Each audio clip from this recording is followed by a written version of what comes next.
I stared at the computer screen, my fingers hovering over the keyboard. The house was quiet, save for the gentle hum of the dishwasher in the kitchen. I should have been working on my freelance project, but instead I found myself scrolling through yet another article by Patricia Brooke, the renowned marriage therapist. Communication is key, her words practically leaped off the screen. When your partner's behavior changes, it's crucial to address it head-on. I snorted, closing the tab. If only it were that simple. The front door creaked open, and I quickly minimized my browser. David's footsteps echoed through the hallway, heavier than usual. I took a deep breath, steeling myself for whatever version of my husband would walk through that door. Naomi? His voice was flat, devoid of the warmth I'd grown accustomed to over our 12 years of marriage. In here, I called out, forcing a smile as he appeared in the doorway of our home office. David's tie hung loosely around his neck, his shirt wrinkled and untucked. Dark circles rimmed his eyes, a testament to the late nights he'd been keeping lately. He barely met my gaze as he leaned against the doorframe. "How was your day?" I asked, desperately trying to maintain some semblance of normalcy. He shrugged, his eyes darting around the room. "Fine. Busy, you know how it is." I didn't know, actually. That was the problem. David had become a stranger to me over the past few months, and I was at a loss for how to bridge the growing chasm between us. "I was thinking we could go out for dinner tonight," I suggested, hoping to spark some interest. "That new Italian place downtown just opened up." David's jaw tightened. "I'm not really in the mood, Naomi. Maybe another time." I felt my smile falter. "Oh, okay. Well, I could whip up something quick here if you're hungry." "I already ate," he mumbled, turning to leave. "I'm going to take a shower." As he disappeared down the hallway, I slumped back in my chair, the weight of our failing marriage pressing down on me. What had happened to us? Where was the man who used to surprise me with flowers and impromptu dance parties in our living room? I reopened my browser, Patricia Brooke's smiling face greeting me once again. Her perfectly coiffed, silver hair and designer glasses exuded an air of wisdom and success. I found myself resenting her, even as I devoured every word she wrote. "When trust erodes, it's like a cancer in the relationship," one passage read. "Look for the root cause, not just the symptoms." The root cause. I'd been searching for months, analyzing every interaction, every potential misstep. Was it the stress of David's job? Had I become too focused on my own career? Or was there something more sinister at play? My phone buzzed, startling me out of my spiraling thoughts. It was a text from my Aunt Laura. "How are things, sweetheart? Still coming for lunch tomorrow?" I smiled, grateful for the distraction. Aunt Laura had always been my rock, especially since my parents passed away. If anyone could help me make sense of this mess, it was her. As I typed out a reply, my eyes drifted back to Patricia Brooke's website. Something caught my attention, a small detail I'd overlooked before. In her bio, it mentioned she'd grown up in the same small town where David was born. Curiosity piqued, I began to dig deeper. It was probably nothing, just a coincidence. But as I scrolled through old newspaper archives and pieced together fragments of information, a pit formed in my stomach. The dates aligned perfectly. The names matched. And there, buried in a decades-old high school yearbook, was a photo that made my blood run cold. A young Patricia Brooke, her arm draped around a boy who looked eerily like my husband. My hands shook as I zoomed in on the caption, "Patricia and her cousin, James." But I knew that face. It wasn't David's cousin, it was his father. I paced our small living room, my mind reeling from the discovery I'd made. The weight of this secret pressed down on me, making it hard to breathe. How could I tell David that the woman he'd grown up believing was just a distant relative was actually his mother? The sound of the shower stopped, and I froze. David's footsteps padded down the hallway, and I scrambled to compose myself. "Hey," he said, emerging in sweatpants and an old t-shirt. "I'm heading to bed early. Got a big meeting tomorrow." I nodded, my throat tight. "David, wait. Can we talk for a minute?" He hesitated, his hand on the bedroom doorknob. "Can it wait? I'm pretty beat." "It's important," I insisted, gesturing to the couch. With a sigh, he sat down and I perched on the edge of the coffee table across from him. I took a deep breath, steeling myself. "I know things have been difficult lately," I began, "with you losing your job and—" "I told you I'm working on it," David cut in, his voice sharp. I've got some leads. I held up my hands. I know, that's not what this is about. I found something out today, and I'm not sure how to tell you. David's brow furrowed. What are you talking about, Naomi? Just as I opened my mouth to speak, his phone buzzed. He glanced at it, his eyes widening. I have to take this, he said, standing abruptly. David, please. But he was already walking away, speaking in hushed tones into the phone. I caught snippets of the conversation. Yes, I understand. No, she doesn't know. I'll figure it out. My heart raced. What was he hiding? When he returned, his face was pale. That was the bank. We're in trouble, Naomi. I've been trying to handle it, but... What do you mean? In trouble? I asked, dread pooling in my stomach. David ran a hand through his hair. I've been borrowing money, a lot of money, to keep us afloat after I lost my job, and now they want it back. The room spun. How much? More than we have, he whispered. We might lose the house. I sat there, stunned. The secret I'd uncovered about Patricia suddenly seemed insignificant in the face of this new crisis. How could we have fallen so far, so fast? Why didn't you tell me? I asked, my voice barely audible. David's shoulders slumped. I thought I could fix it. I didn't want you to worry. A bitter laugh escaped me. Well, that worked out great, didn't it? We sat in silence for a moment, the weight of our financial ruin settling over us like a heavy blanket. Then a thought occurred to me. What about your aunt? I suggested, my mind racing. Patricia Brooke, she's loaded, isn't she? Maybe she could help. David's head snapped up. What? No, we can't ask her for money. We barely know her. If only he knew the truth. I bit my lip, wrestling with whether to reveal what I'd discovered. But looking at David's defeated expression, I couldn't bring myself to add to his burden. I just thought, she's family, right? I pressed, and she's always talking about the importance of supporting loved ones in her books. David shook his head. It's not that simple, Naomi. There's history there, things I don't like to talk about. My heart raced. Did he know more than he was letting on? What kind of history? I asked, trying to keep my voice casual. He stood up abruptly. It doesn't matter. We'll figure this out on our own. We always do. As he retreated to the bedroom, I sat there, my mind whirling. The contrast between our struggling existence and Patricia's opulent lifestyle seemed more stark than ever. She owed David, owed us, didn't she?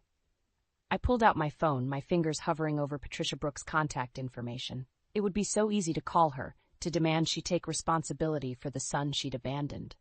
But as I stared at the number, a new plan began to form in my mind. If Patricia wouldn't help willingly, maybe it was time to force her hand. After all, how much was her precious reputation worth? I smiled grimly, a sense of purpose filling me for the first time in months. One way or another, Patricia Brooke was going to pay for what she'd done. The bell above Aunt Laura's door chimed as I stepped into her cozy cafe. The smell of fresh-baked muffins and coffee enveloped me, a comforting contrast to the turmoil in my mind. Naomi, sweetheart? Aunt Laura called from behind the counter. I've got a fresh pot brewing. Come on back. I followed her into the small office, sinking into the worn leather chair across from her desk. Laura studied my face, her brow furrowing with concern. All right, spill it, she said, sliding a steaming mug towards me. What's got you looking like you've seen a ghost? I took a deep breath and launched into the story. The discovery about Patricia, David's strange behavior, and our looming financial crisis. Laura listened intently, her eyes widening as I revealed each new piece of information. My God, she whispered when I finished. That woman has some nerve, prancing around giving marriage advice when she abandoned her own child. I nodded, gripping my mug tightly. I don't know what to do, Aunt Laura. David's falling apart, and I'm terrified we're going to lose everything. And all the while, Patricia's living it up in her mansion, probably laughing at us. Laura's eyes narrowed. Oh, I don't think so. Not on my watch. She leaned forward, a determined glint in her eye. We're going to pay Miss High and Mighty a little visit. What? No, we can't just... We absolutely can, Laura interrupted. That woman owes David, and you, big time. It's high time she faced the music. Before I could protest further, Laura was grabbing her purse and ushering me out the door. We climbed into her beat-up Volvo, and I gave her Patricia's address with a mix of trepidation and excitement. As we drove through increasingly affluent neighborhoods, my anger grew. How dare Patricia live like this while her son struggled? The contrast between her world and ours was stark, a physical representation of the injustice of it all. We pulled up to a sprawling estate, complete with manicured lawns and a fountain in the circular driveway. Laura let out a low whistle. Well, well, looks like abandoning your child pays pretty well these days. We marched up to the ornate front door, and I hesitated for just a moment before ringing the bell. The sound echoed through the house, and I held my breath. The door swung open, revealing Patricia Brooke herself. She was even more polished in person, perfectly coiffed silver hair, designer outfit, not a wrinkle in sight. Her eyes widened in surprise. "Can I help you?" she asked, her voice cool and professional. I straightened my spine. "Hello, Patricia. I'm Naomi, David's wife." The color drained from her face. I'm not sure I understand. How did you—" "Oh, I think you understand perfectly," Laura cut in, pushing past Patricia into the foyer. "We're here to talk about the son you abandoned." Patricia's composure cracked. She glanced around nervously before ushering us into a lavish sitting room. "Please, keep your voices down," she hissed. "My housekeeper." "Your housekeeper is the least of your worries right now," I snapped. "Do you have any idea what David's going through? What we're going through?" Patricia sank into an armchair, her carefully constructed facade crumbling. "I never meant. I was so young when I had him. I thought I was doing the right thing, giving him up for adoption." "And what about now?" Laura demanded. "You're sitting pretty while your son is about to lose everything." Patricia's head snapped up. "What do you mean, lose everything?" I hesitated, realizing I'd revealed more than I intended. But as I looked around at the opulent room, at the life Patricia had built on the back of her abandoned child, my resolve hardened. "David lost his job," I said, my voice steady. "We're in serious financial trouble. We might lose our home." Patricia's eyes filled with tears. "I had no idea. I want to help. Please, let me make this right." For a moment, hope flared in my chest. But then I remembered the years of silence, the secrets, the pain etched on David's face. "It's not that simple," I said, standing up. "You can't just throw money at this and make it go away. David deserves to know the truth." Patricia's face hardened. "No, absolutely not. It would destroy him and my career. I'll help financially, but David can never know about this." As I stared at her, my anger boiling over, I realized this was far from over. Patricia might think she held all the cards, but I was just getting started. "We'll see about that," I said, my voice low and dangerous. "This isn't over, Patricia, not by a long shot." I stormed out of Patricia's mansion, Aunt Laura hot on my heels. The cool evening air did little to quell the fire raging inside me. How dare she try to buy our silence? As if money could erase years of abandonment and lies. "Naomi, wait," Laura called, catching up to me at her car. "We need to think this through." I whirled around, my hands shaking. "Think what through? That woman abandoned David, and now she wants to throw cash at us like we're some charity case? It's insulting." Laura gripped my shoulders, her eyes serious. "I know, sweetheart, but we need to be smart about this. David's still in the dark, and your financial situation—" The mention of our money troubles doused my anger with a wave of cold reality. I slumped against the car, suddenly exhausted. "What am I supposed to do, Aunt Laura?" I whispered. "We're drowning in debt, and the one person who could help us is the last person I want anything from." Laura's expression softened. "Let's get you home. We'll figure this out together." The drive back was silent, my mind racing with possibilities and consequences. By the time we pulled up to my house, I'd made a decision. "I have to tell David," I said, my voice stronger than I felt. "He deserves to know the truth." Laura nodded, squeezing my hand. "You're right, but be careful, Naomi. This could change everything." I found David in our home office, hunched over a stack of bills. The sight of him, looking so defeated, made my heart ache. "Hey," I said softly, hovering in the doorway. "Can we talk?" He looked up, his eyes red-rimmed and tired. "If it's about money, I'm working on it. I promise." I shook my head, moving to perch on the edge of his desk. "It's not about that. Well, not entirely. David, there's something I need to tell you about Patricia Brooke." His brow furrowed. "What about her?" Taking a deep breath, I launched into the story, the research, the discovery, the confrontation. With each word, David's face grew paler, his knuckles white as he gripped the armrests of his chair. When I finished, the silence was deafening. David stared at me, his expression unreadable. "Say something," I pleaded. "Anything." He stood abruptly, pacing the small room. This can't be true. Patricia? My mother? It doesn't make sense. I know it's a shock, but... A shock. David laughed bitterly. That's putting it mildly, and you went to see her, without telling me? I flinched at the accusation in his voice. I was trying to protect you, to get answers. Answers? He spun to face me, his eyes blazing. You had no right, Naomi. This is my life, my family. I'm your family. I shot back, hurt and anger bubbling up. I was just trying to help us. David's phone buzzed, interrupting our argument. He glanced at it, his face draining of color. It's the bank, he muttered. They're foreclosing on the house. We have 30 days. The room spun. I gripped the desk for support, my mind reeling. What are we going to do? David slumped back into his chair, defeated. I don't know. We don't have any options left. As I watched my husband crumble before me, a cold determination settled in my chest. There was one option left. One I'd sworn I wouldn't take. Actually, I said, my voice steady, we do have an option. Patricia offered to help us financially. David's head snapped up. What? No, absolutely not. We are not taking money from that woman. David, be reasonable. We're about to lose everything. Our home, our future. Can we really afford to let pride stand in the way? He stared at me, conflict raging in his eyes. And what's the catch? There's always a catch. I hesitated, knowing my next words could change everything. She doesn't want you to know the truth about her being your mother. The silence that followed was deafening. David's face cycled through a range of emotions, anger, hurt, confusion. Finally he spoke, his voice barely above a whisper. So that's it? We take her money and pretend none of this ever happened? I met his gaze, steeling myself for what came next. No, we take her money and then we make her face the consequences of her actions, once and for all. As the words left my mouth, I knew there was no going back. The war with Patricia had officially begun, and I was prepared to do whatever it took to win. The weeks following our confrontation with Patricia were a whirlwind of conflicting emotions and subtle changes.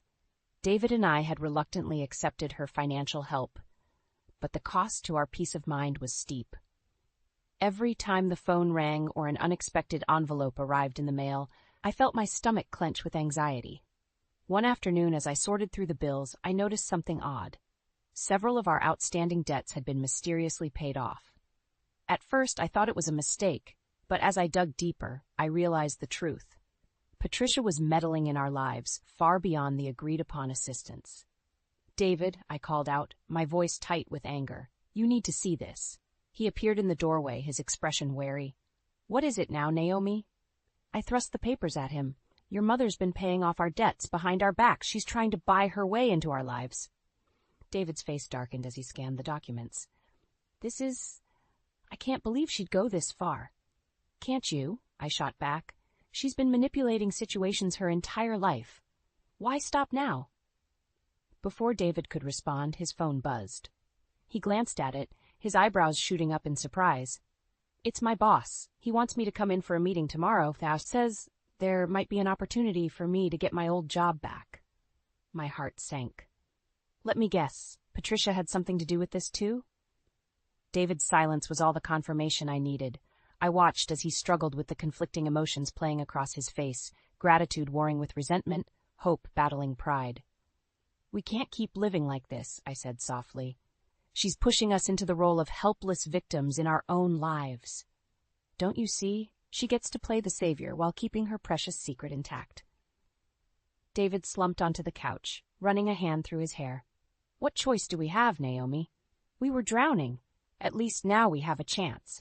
I sat beside him, taking his hand in mine. But at what cost? Our self-respect? Our independence? There has to be another way. As we sat there, the weight of our situation pressing down on us, an idea began to form in my mind. It was risky, potentially disastrous, but it might be our only chance to regain control. What if, I said slowly, we turn the tables on Patricia, use her own tactics against her? David looked at me, confusion etched on his face. What do you mean?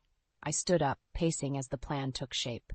She's so desperate to keep her secret, right? To maintain her perfect image. What if we create a situation where she has no choice but to reveal the truth herself? Naomi, that's crazy. We can't... Just hear me out, I interrupted. Karsnap. We engineer a crisis, a big one. something that would force Patricia to choose between her secret and watching you suffer.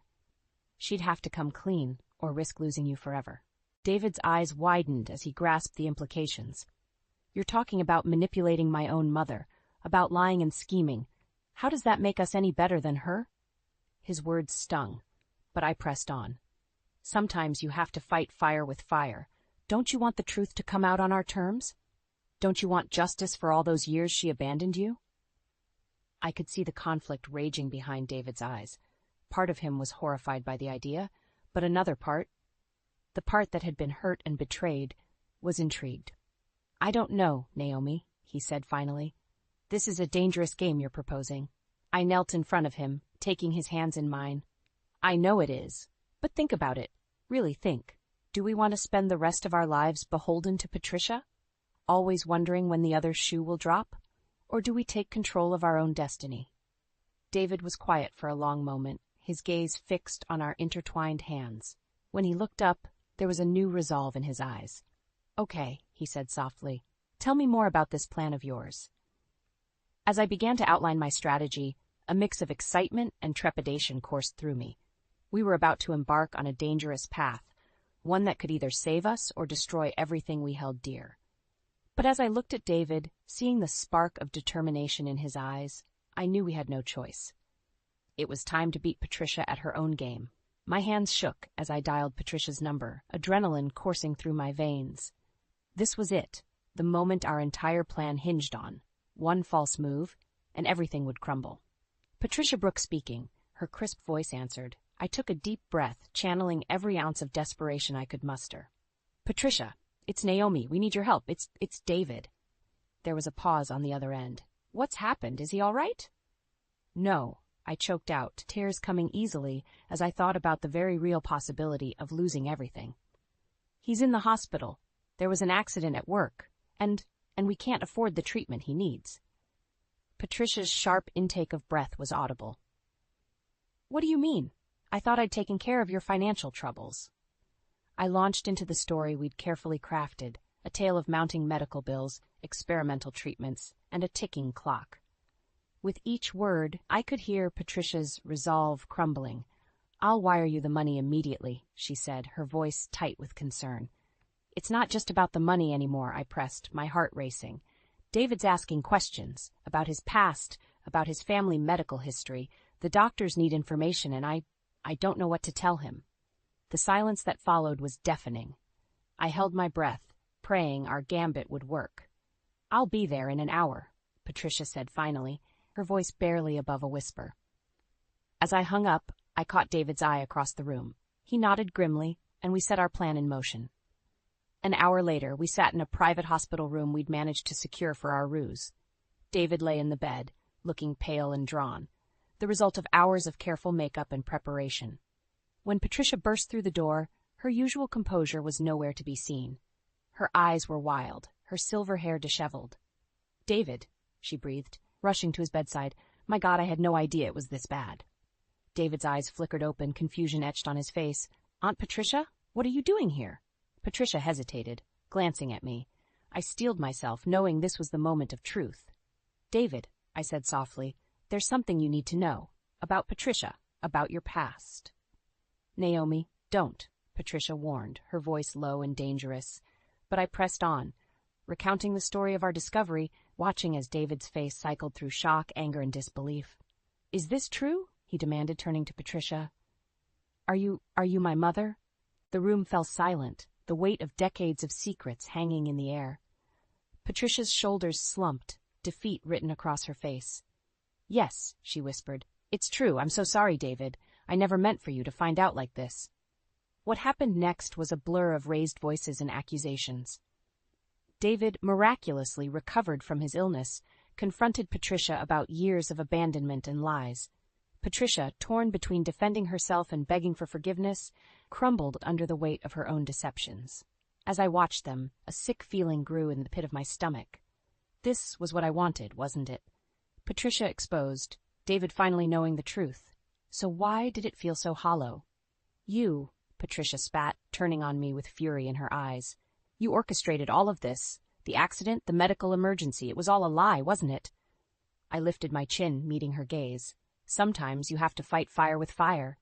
But as I said the words, I saw the hurt and betrayal in David's eyes. Not just directed at Patricia, but at me as well. Both of you, he said, his voice low and dangerous. You've both been lying to me, manipulating me. I don't know who to trust anymore. As David stormed out of the room, leaving Patricia and me in stunned silence, I realized the true cost of our revenge. In our quest for justice, we'd shattered the very foundations of trust our family was built on. And as I stood there, caught between a shattered Patricia and the echoing absence of my husband, I wondered if this victory was worth the price we'd paid. The hospital corridor stretched before me, endless and cold. I ran, my footsteps echoing off the sterile walls, desperately searching for David. My elaborate plan, my thirst for justice, it all seemed so foolish now.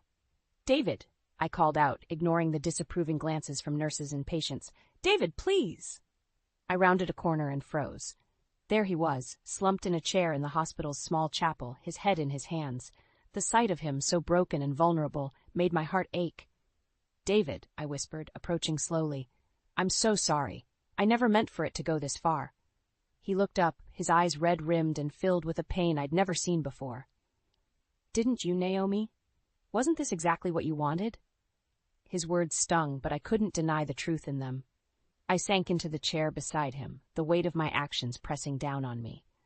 "I thought I was doing the right thing," I said softly. "I thought you deserved to know the truth about Patricia." David laughed bitterly. "The truth? What truth? That my mother abandoned me? That my wife has been lying to me for months? That my entire life is built on secrets and manipulation?" Each word was like a knife to my heart. I reached for his hand, but he pulled away. "David, please, let me explain." "Explain what?" he snapped, standing abruptly. "How you and Patricia have been playing me like a puppet, how you both claim to love me, but you've done nothing but lie and scheme." I stood too, desperation clawing at my throat. "That's not fair. Patricia was the one who abandoned you, who kept this secret for decades. I was just trying to protect you." "Protect me?" David's voice rose, echoing off the chapel walls. "By creating an elaborate hoax? By making me think I was dying? Do you have any idea what that felt like?" Tears streamed down my face as the full impact of my actions hit me. "I'm sorry," I choked out. "I'm so sorry. I couldn't stand seeing Patricia waltz into our lives, acting like she had any right to be there.